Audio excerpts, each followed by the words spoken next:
तो स्वागत है आपका एक और नई वीडियो में। मैं विक्की सिंह और एसवीपी इंस्टीट्यूट चैनल पे आपका स्वागत है।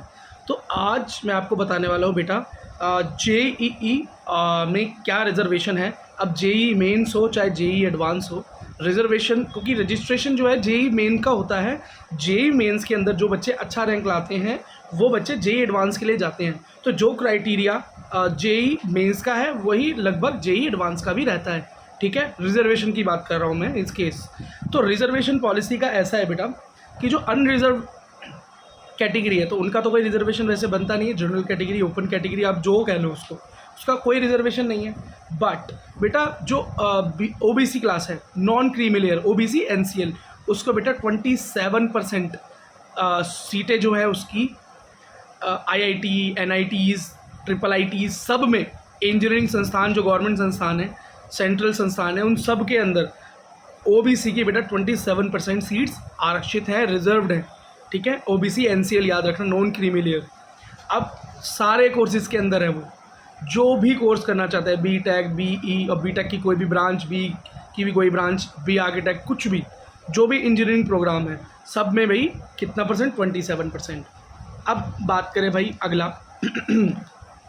कि नेक्स्ट एससी क्लास। तो एससी क्लास को बेटा 15% मतलब 15% सीट्स, सारी वही क्राइटेरिया जो मैंने आपको बताया, टोटल 15% सीट्स आरक्षित हैं, रिजर्व्ड हैं।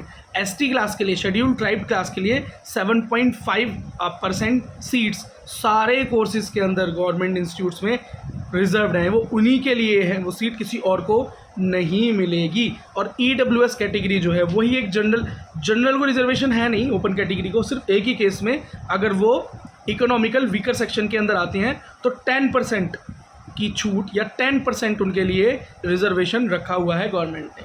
अब बात करते हैं हम PWD, person with benchmark disability, और पर्सन विद डिसेबिलिटी की बात करें तो उनके लिए बेटा टोटल 5% सीट्स रिजर्व्ड हैं सारे गवर्नमेंट संस्थान के अंदर। ठीक है, तो यही मैं बताने जा रहा था। अब आप परसेंटेज के हिसाब से किसी भी इंस्टीट्यूट की सीट्स को काउंट कर सकते हैं कि ओबीसी के लिए कितनी सीट्स होंगी वहाँ, जनरल के लिए कितनी बची होंगी।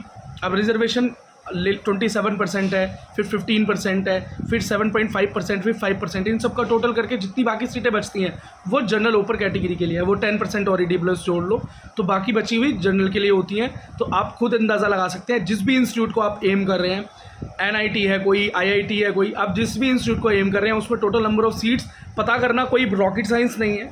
आराम से इन्फॉर्मेशन गूगल पर हर इंस्टीट्यूट का अवेलेबल है, सिर्फ उसकी वेबसाइट लॉगिन करनी है, या आप नॉर्मल गूगल भी कर दोगे how many seats in this institute ये ईयर, तो आपको पता चल जाएगा वहाँ पर कितनी कोर्सेज़ की कितनी सीट्स हैं। तो आप आराम से अंदाज़ा लगा सकते हैं किस कोर्स के अंदर इतनी टोटल सीट्स हैं। तो अगर आप अपनी कैटेगरी वाइज एक अंदाज़ा लगा सकते हैं कि यहाँ पर सिर्फ इतनी सीटें ओबीसी की हैं या पीडब्ल्यूडी की हैं या ईडब्ल्यूएस की हैं। तो ये कोई रॉकेट साइंस नहीं है, इंजीनियरिंग का बच्चा आराम से परसेंटेज तो सॉल्व कर सकता है।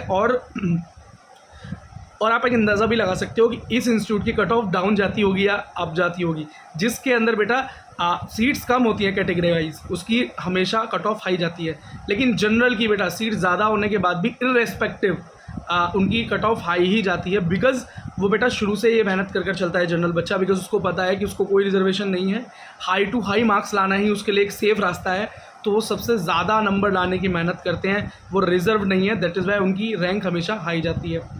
और दूसरा फैक्ट ये भी बोल सकते हो कि उनकी संख्या ज़्यादा है समाज में, तो ये भी एक फैक्टर हो सकता है। ठीक है, चलो ये पॉलिटिकल बातें हैं, इस पर बहुत ज़्यादा फर्दर डिस्कशन करने की ज़रूरत नहीं है।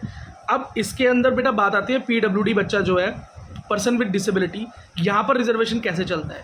क्योंकि बेटा अब जनरल भी डिसेबिलिटी हो सकती है, जनरल बच्चे को भी हो सकती है, ओबीसी को भी हो सकती है, ईडब्ल्यूएस को भी, एससी को भी, एसटी को भी, और वो पीडब्ल्यूडी भी है। तो रिजर्वेशन कैसे मिलेगा, तो ये समझ लो 5% तो पीडब्ल्यूडी का रिजर्वेशन है ही। अगर नॉर्मल जनरल कैटेगरी है तो उसको सिर्फ 5% मिलेगा, लेकिन अगर वो जनरल ईडब्ल्यूएस कैटेगरी है तो उसको ईडब्ल्यूएस के साथ साथ पीडब्ल्यूडी का रिजर्वेशन प्लस होकर मिलेगा।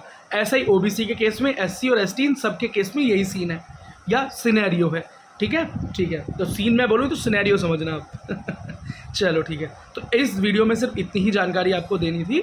कुछ और अगर पूछना चाहते हो बेटा आईआईटी एग्जाम्स के लिए रिजर्वेशन की बात कर रहे हैं हम पर्टिकुलरली, तो उसके बारे में आप बेटा क्वेश्चंस कर सकते हैं। धीरे धीरे हम इस फील्ड में आगे जा रहे हैं, और पीडब्ल्यूडी वाले बच्चों के लिए स्पेशली ये चैनल है ताकि वो बच्चे आईआईटीज़, एनआईटीज़ मतलब गवर्नमेंट इंजीनियरिंग संस्थान के अंदर भी पार्टिसिपेशन उनका बढ़ सके। ऑल द वेरी बेस्ट, मिलते हैं नेक्स्ट वीडियो में। अगर वीडियो इन्फॉर्मेटिव लगी हो तो प्लीज़ लाइक करना।